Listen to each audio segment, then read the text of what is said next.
Audi her. 149 km/t. For at køre 149 km/t, det er en bøde på 2.000 kroner og et klip.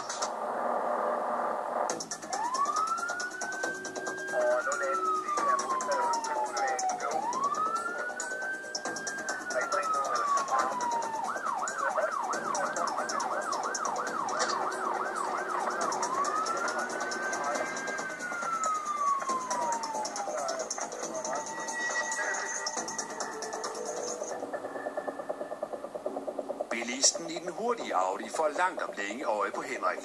Han følger med til den nærmeste afkørsel. Goddag. Det er Færdselspolitiet. Ja. Jeg har en hastighedsmåling på dig. Ja. Jeg skal nok prøve at skærme for solen. Ja, det er jo. 249 km/t. På mig? Det spørger han mig lige, om jeg ikke lige vil gentage.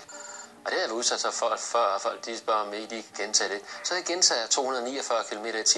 Og i det øjeblik, jeg siger 249 km/t, så kan jeg godt høre, at der er et eller andet fuldstændig galt. Det lyder altså bare ikke rigtigt. 249, og en rettelse. 149 km/t. Ja, 200.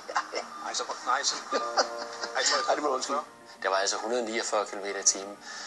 Så falder han altså også lidt tilbage i solen og slapper lidt mere af. Fordi altså 249 km/t i forhold til 149 km/t, det er der himmelvæk noget af en forskel.